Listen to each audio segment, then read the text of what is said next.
spotlight on the wisdom of our ancestors. You know, we love, love, love, love our ancestors. Our mother already told you, Auntie, I'm all about my ancestors. Even my daughter, everywhere she goes, when she prays, she calls on the God of her ancestors.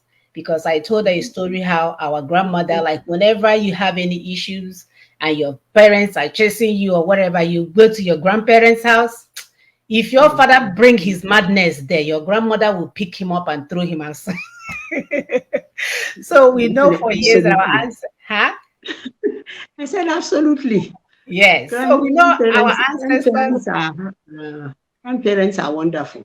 Yes, yes. So Mm. why won't we be calling on the God of our ancestors when we know they care for us? Rather, you guys are busy calling random ancestors that you don't know anything about. They don't even look anything like you. They don't come from where you are. You are spending money going to another continent to go and visit them. They are not for you.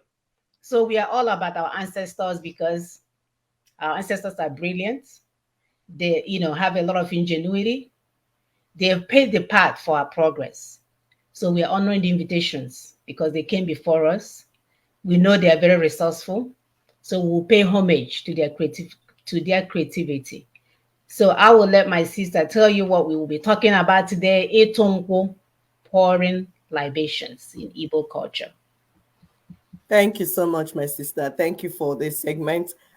Please continue to hit the like button for us so that this message can go out to the people. Our people need to get back their identity, get back their culture and their tradition, because it doesn't make sense. Where we're going, there's something to say, if you don't know where you're going or where you're going doesn't make sense anymore. At least know where you're coming from so that you will start from there again. That's okay. Let me hold this one You do first. U-turn. You do U-turn. Yes, you do a U-turn. They let me do a U-turn. No. So, Abi. Itunku, pouring libations in Igbo culture and tradition, is a powerful symbolic act of dumping a little bit of liquor or liquid, usually alcohol, onto the ground. In the Bible, it's called drink offering. Yes, one will tell you that we have our omenani, our tradition, have a lot of similarities in Old Testament. So if you go to Genesis 35:14, you see Jacob doing libation. You go to 2 Samuel 23:16, you see David, and different Abraham, all those people, they did that because these people came from the ancient, our people, all the people in the Bible, that all the things recorded, they came from somewhere. They belong to somewhere. So the practices that you see in Old Testament, they are the ancient practices of the people recorded in the book. We told you that the white man did not write the Bible. He did not. He only compiled, compiled the books that he picked here and there, scriptures here and there, books that Black people wrote about their culture and their tradition. They picked them up, compiled them into a book.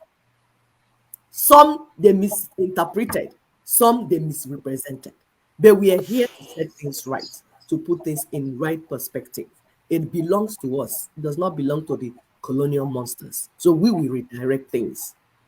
You see, God and our ancestors are a very important part of our existence as a people, as Ndibo. We don't joke with our God and we don't joke with our ancestors.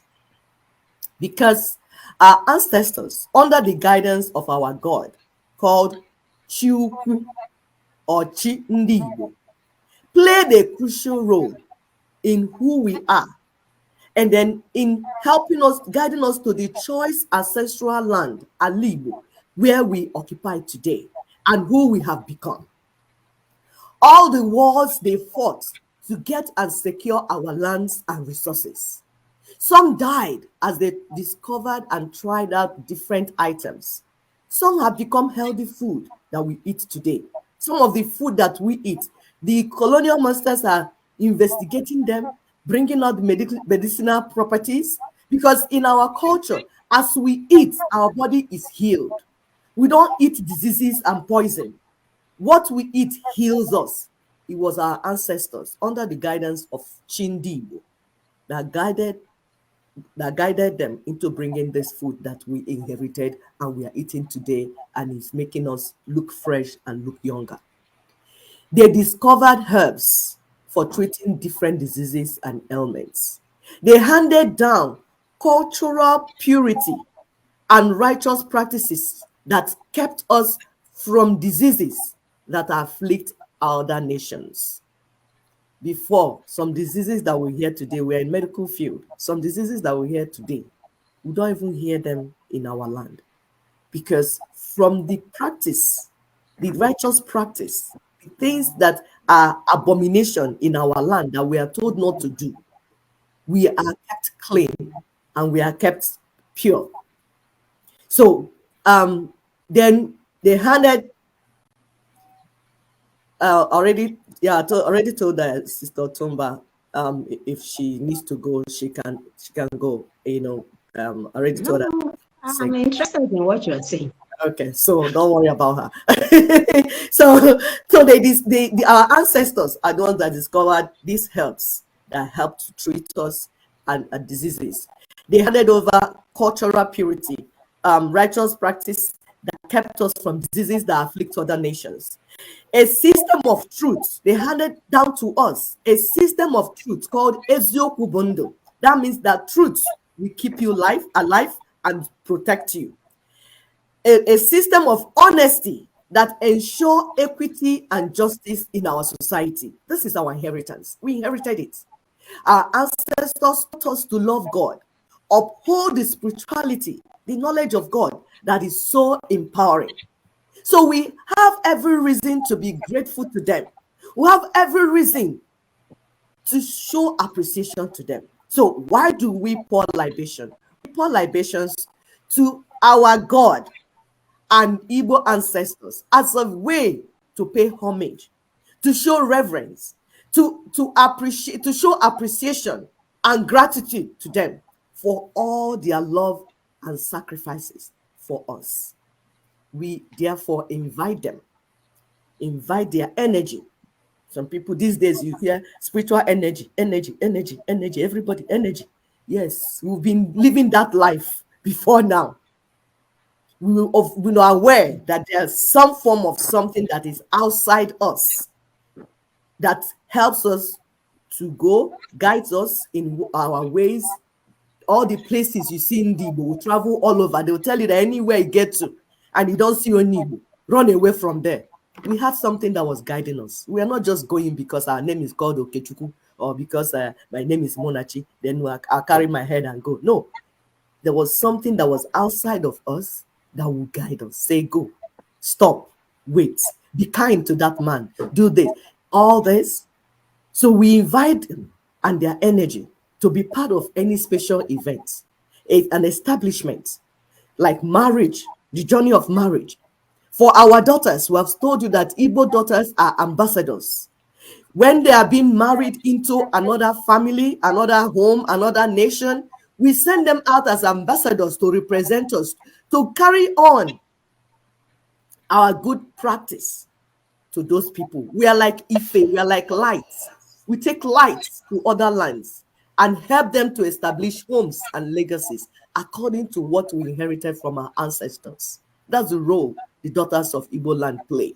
Anywhere we go with our personality.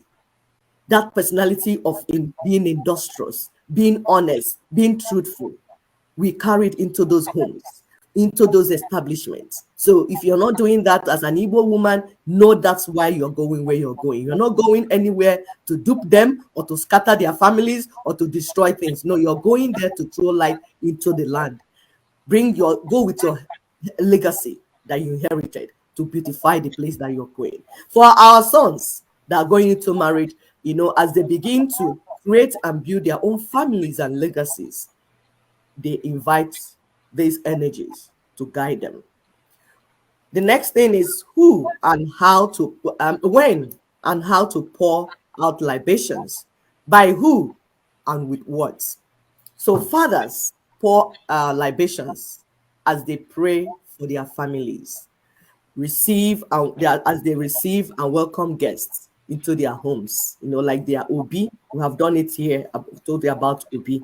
So when they wake up in the morning, they are in the Obi. They pour out libations. They pray for their families. They pray for the prosperity of their children and all their friends and all that. And then if they have a guest in the house, we do the same thing.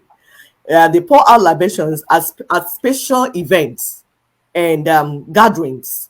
When you have special gatherings, marriage ceremonies, like we've mentioned before, community and family meetings, community and family prayers, special events, and usually by fathers, elders, and leaders, while making special prayers and speeches to honor the wisdom and legacy of God, our ancestors, and esteemed living elders.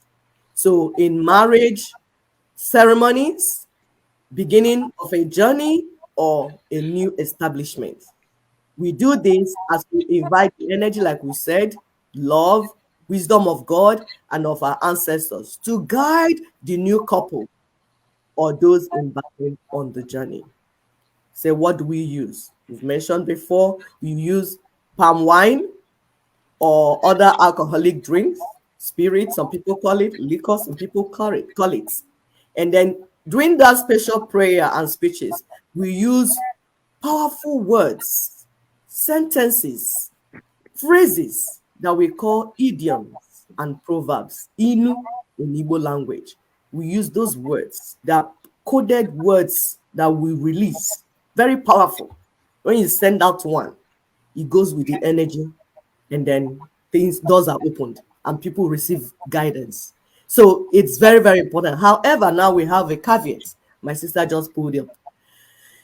Itunku or pouring libation is not ancestral worship, because as Igbo, we do not worship human beings, dead or alive. That's why they say Igbos are very proud. We don't bow to human beings. If you want to be Oba, Igwe, King, whatever you call, we will not bow to you. We only bow to our maker, the Chindibo, the God of Ndibo. We don't bow to sun, moon, anything that God created, wood, well, bush, no. We don't do that. We do not bow to things. We do not bow to human beings. We do not bow to idols and deities. If you're doing it, please stop. Whether the deity is from Rome, whether the image or the statue is from Rome, please don't bow to those things. Don't do that. It's against who we are, is against where we're going, because you're paying homage to things that did not help you to where you're supposed to be. It is your chi that guided you to where you are. Why are you not paying homage to ordinary human being or ordinary wood or whatever that your chi created, as giving them reverence that the ones that guided you in your life or blessing you? Please stop that, because it will close doors for you. So, however, we do have different ministering spirits. We call them angels. If you go to the Bible, Hebrews 1:14, we talk about ministry spirits. We told you that people are ancient people. They've known God for a long time before Christianity came. So these ministry spirits are people, dispatch them, send them on errands, depending on how spiritually conscious they are or they have become. It has been from ancient time. Sadly, since the onset of colonialism, when we lost our spirituality and abandoned these ancient positive and protective practices to embrace foreign gods and idols of the colonial monsters, evil has taken over our land. Our land, we don't even know our left from our right. For example, I'm from Nnokwa. Nnokwa is one of the ancient Igbo towns, and we have other ancient Igbo towns. So I'm just talking the one that I know.